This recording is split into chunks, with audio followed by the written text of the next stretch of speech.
ছাত্ৰীসকল আজি মই চতুৰ্থ ষান্মাসিকৰ ছাত্ৰ-ছাত্ৰীসকলৰ কাৰণে পাব্লিক ফাইনান্স যিখন পেপাৰ সেই পেপাৰখনৰ এটা পাঠ মই তোমালোকৰ আগত দিবলৈ ওলাইছো আশা কৰোঁ তোমালোকে সকলোৰে মনোযোগেৰে এই পাঠটো শুনিবা পাঠটো হ'ল দ্য থিওৰিজ অফ পাব্লিক এক্সপেণ্ডিচাৰ মৰম ছাত্ৰ-ছাত্ৰীসকল তোমালোকে ইতিমধ্যে পাব্লিক এক্সপেণ্ডিচাৰ মানে কি সেই সম্পৰ্কে তোমালোকে গম পাইছা পাব্লিক এক্সপেণ্ডিচাৰ হ'ল চৰকাৰী ব্যয় আমি যেনেকৈ ব্যক্তিগত হাউচহোল্ডবিলাকে প্ৰতি মাহে বা প্ৰতিদিনে ব্যয় বহন কৰিব লগা হয় জীৱন চৰ্যাটো চলাই নিবৰ কাৰণে ঠিক তেনেকৈ ৰাষ্ট্ৰখন পৰিচালনা কৰিবৰ কাৰণে ব্যয় বহন কৰিব লগা হয় আমাৰ ব্যক্তিগত ব্যয় আৰু ৰাষ্ট্ৰৰ ব্যয় প্ৰায় একেধৰ্মী ব্যয়েই কিন্তু ইয়াৰ প্ৰকৃতি বেলেগ বেলেগ আৰু এই আমি আজি আলোচনা কৰিবলৈ বিচাৰিছো ৰাষ্ট্ৰীয় ব্যয় বা ৰাজহুৱা ব্যয় বা পাব্লিক এক্সপেণ্ডিচাৰ সম্পৰ্কে তোমালোকে ইতিমধ্যে পাইছা যে বিভিন্ন কাৰণত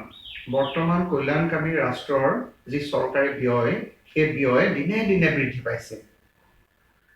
ইয়াৰ বহুতো কাৰণ আছে উদাহৰণস্বৰূপে জনসংখ্যাৰ ব্যাপক বৃদ্ধি দ্ৰুত বৃদ্ধি আৰবানাইজেশ্যন বা কল্যাণকামী বিভিন্ন আঁচনিবোৰ চৰকাৰে গ্ৰহণ কৰিব লগা হোৱাৰ বাবে বা আমাৰ যিটো ডিফেন্স এক্সপেণ্ডিচাৰ যিটো সেই ডিফেন্স এক্সপেণ্ডিচাৰ বৃদ্ধিৰ বাবে ল এণ্ড অৰ্ডাৰ কণ্ডিশ্যনৰ কাৰণে ৰিচাৰ্চ এণ্ড ডেভেলপমেণ্টৰ কাৰণে বা বিল্ডিং অফ পাব্লিক ইনফ্ৰাষ্ট্ৰাকচাৰ বুলি যিটো কওঁ ছ'চিয়েল অভাৰহেড কষ্ট বুলিও কোৱা হয় সৰ্বোপৰি সামাজিক ব্যয়ৰ বৃদ্ধি পোৱাৰ কাৰণে এই ৰাজহুৱা ব্যয়ৰ পৰিমাণ দিনক দিনে বৃদ্ধি পাইছে তোমালোকে যদি বিগত কেইটামান বৰ্ষৰ কেন্দ্ৰীয় চৰকাৰ বা ৰাজ্য চৰকাৰৰ বাজেটখন লক্ষ্য কৰা তেতিয়াহ'লে দেখিবলৈ পাবা যে প্ৰতি বছৰে এটাৰ পিছত আনটো বছৰত পাব্লিক এক্সপেণ্ডিচাৰ পৰিমাণটো সদায় বৃদ্ধি পাইছে আমাৰ অলপতে আমাৰ ৰাজ্যখনৰ বাজেট দাখিল কৰা হৈছে তোমালোকে জানা এই বাজেটত তোমালোকে দেখা পাবা যে এটা বৃহৎ সংখ্যক পুঁজি চৰকাৰে ব্যয়ৰ কাৰণে নিৰ্ধাৰণ কৰিছে ইয়াৰ বিগত বৰ্ষতো প্ৰায় ৮৫,০০০ কোটি টকা ৰাজহুৱা ব্যয় চৰকাৰখনে কৰিব লগা হৈছে গতিকে এই সকলো ব্যয় পাব্লিক এক্সপেণ্ডিচাৰ কমাব ৰাজ্য চৰকাৰেই হওক কেন্দ্ৰীয় চৰকাৰেই হওক বা আমাৰ লোকেল গভৰ্ণমেণ্ট পঞ্চায়তী ৰাজৰ কথাকে কোৱা লাগিলে এই চৰকাৰী সংস্থাসমূহে যি ব্যয় কৰে সেয়া পাব্লিক এক্সপেণ্ডিচাৰ বা ৰাজহুৱা ব্যয় এতিয়া মই পাব্লিক এক্সপেণ্ডিচাৰ থিয়ৰী সম্পৰ্কে কিছু কথা আলোচনা কৰিবলৈ বিচাৰিছো ইতিমধ্যে অৰ্থনীতিবিদসকলে বহুকেইটা তত্ত্ব পাব্লিক এক্সপেণ্ডিচাৰ সম্পৰ্কে আগবঢ়াইছে ইয়াৰ ভিতৰত মই মূলতঃ তিনিটা থিয়ৰী মই আলোচনা কৰিম classical theory of public expenditure Dalton's theory of public expenditure and Musgrave's theory of public expenditure প্ৰথমতে মই classical theory of public expenditure সম্পৰ্কে ক'বলৈ লৈছো তোমালোকে জানা যে ক্লাছিকেল স্কুল অফ থট বুলি ক'লে আমি কাক বুজো আলফ্ৰেড মাৰ্শ্বাল ৰিকাৰ্ডো এইসকল অৰ্থনীতিবিদৰ কণ্ট্ৰিবিউশ্যনবিলাক আমি ক্লাছিকেল ইকনমিক্সৰ কণ্ট্ৰিবিউশ্যন বুলি কওঁ এতিয়া সেই ক্লাছিষ্টবিলাকে ক্লাছিকেল ইকনমিষ্টসকলে কৈছে তেওঁলোকে সদায় এটা কথা কৈছিলে যে তেওঁলোকে গভৰ্ণমেণ্টৰ ইণ্টাৰফাৰেঞ্চটো আটাইতকৈ কম কৰি ৰখাৰ পক্ষে তেওঁলোকে মত পোষণ কৰিছিলে সেইকাৰণে তেওঁলোকে কৈছে যে তোমালোকে নোট কৰি ল'বা তোমালোকক মই গাই দিছোঁ তোমালোকে নোট কৰি ল'বা the classical Economist did not favour large public expenditure according to them that government is the base which governs the least তাৰমানে সেইখন চৰকাৰকে ভাল চৰকাৰ আটাইতকৈ ভাল চৰকাৰ বুলি কৈছে ক্লাছিষ্টসকলে যে যিখন চৰকাৰে আটাইতকৈ কম শাসন কৰে governs the least কিন্তু পৰিৱৰ্তিত এই সময়ৰ প্ৰেক্ষাপটত পৰিৱৰ্তিত সময়ৰ মানে যি ব্যৱস্থাত আমি আহি পৰিলোঁ তাত আমি এই ক্লাছিকেল যিটো থিয়ৰী এই থিয়ৰীটোৰ প্ৰাসংগিকতা আমি আজিকালি কমকৈ দেখা পাওঁ কাৰণ বৰ্তমান সময়ত ষ্টেট এক্টিভিটিজ ইমান দ্ৰুত গতিত প্ৰসাৰ লাভ কৰিছে যে আমি যদি সেই ক্লাছিকেল থিয়ৰিৰ যদি আমি ধাৰণাত বৰ্তমান সময়ত চৰকাৰ বা আমাৰ জনসাধাৰণ পৰিচালিত হ'ব লগা হয় তেনেহ'লে অৰ্থনৈতিক উন্নয়ন কোনো কাৰণতে দ্ৰুতগতিত সম্ভৱপৰ নহ'ব। এতিয়া মই এই classical theory of minimum expenditure তত্ত্বটো কিহৰ ওপৰত ভিত্তি কৰি গঢ়ি উঠিছে সেই সম্পৰ্কে মই কিছু কথা তোমালোকক ক'ম। The theory is based on the assumption of full employment. ইতিমধ্যে তোমালোকে ক্লাছিকেল ইকনমিক্স পঢ়িছা, তাত তোমালোকে পাইছা যে গোটেই ক্লাছিকেল অৰ্থনীতিৰে মূল যিটো উপপাদ্য, মূল যিটো অভিধাৰণা, সেই অভিধাৰণাটো হ'ল যে পূৰ্ণ নিযুক্তি। তেওঁলোকে পূৰ্ণ নিযুক্তিৰ সপক্ষে সদায় মত পোষণ কৰে আৰু তেওঁলোকে ভাবে যে নিজে নিজে পূৰ্ণ নিযুক্তি প্ৰাপ্ত হ'ব অৰ্থনীতিত, তাৰ কাৰণে চৰকাৰীভাৱে কৰিবলগীয়া একো নাই। কিন্তু এই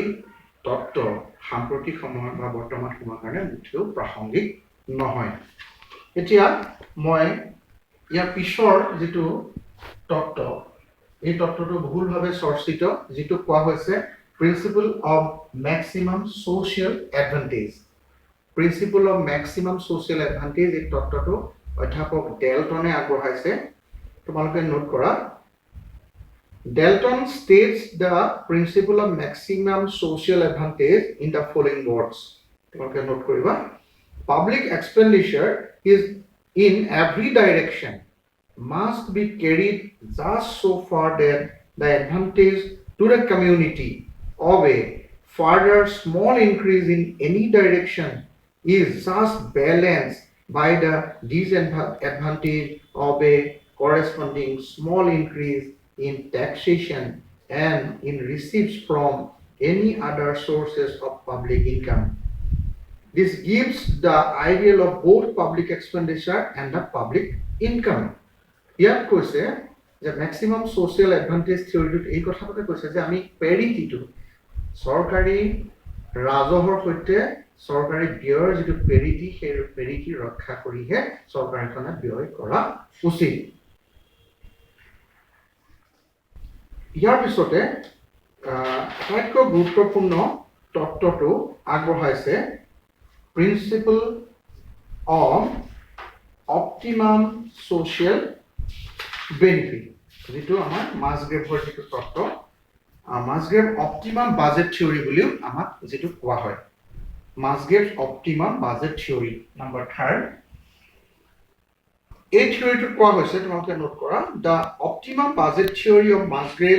seeking to determine the optimum amount of public expenditure is a normative approach to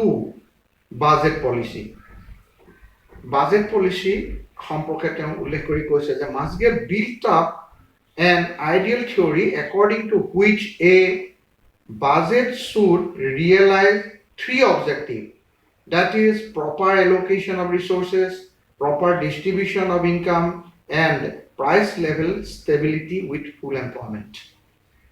Allocation, proper allocation, and the second is the proper distribution of income, and the third point is the stability. এই তিনিটা অতি গুৰুত্বপূৰ্ণ উপাংশক লৈ মাছগ্ৰেভৰ এই অপটিমেল budget theory, optimum budget থিয়ৰিটো গঠন কৰা হৈছে। তোমালোকে এই তিনিটা পইণ্ট মন কৰিবা যে what is it called, that allocation, distribution, and stability, যিটো পাব্লিক ফাইনেন্সৰ আটাইতকৈ বেছিক অবজেক্টিভ। ছাত্ৰ ছাত্ৰীসকল, মই এই তিনিটা থিয়ৰিৰ প্ৰতি সৈতে তোমালোকক জাষ্ট ইন্ট্ৰডিউচ কৰাই দিলোঁ। তোমালোকে টেক্সট বুকখন অকণমান সুন্দৰভাৱে যদি অধ্যয়ন কৰা তেতিয়াহ'লে এই তিনিটা থিয়ৰি সম্পৰ্কে তোমালোকে ভালদৰে কিছু কথা জানিব পাৰিবা। আৰু মই ইয়াৰ পিছৰ ছেগমেণ্টত মই এই তিনিটা তত্ত্বৰ ডায়গ্ৰামেটিক এক্সপ্লেনেশ্যন সম্পৰ্কে কিছু কথা তোমালোকৰ আগত বৰ্ণনা কৰিম। Thank U.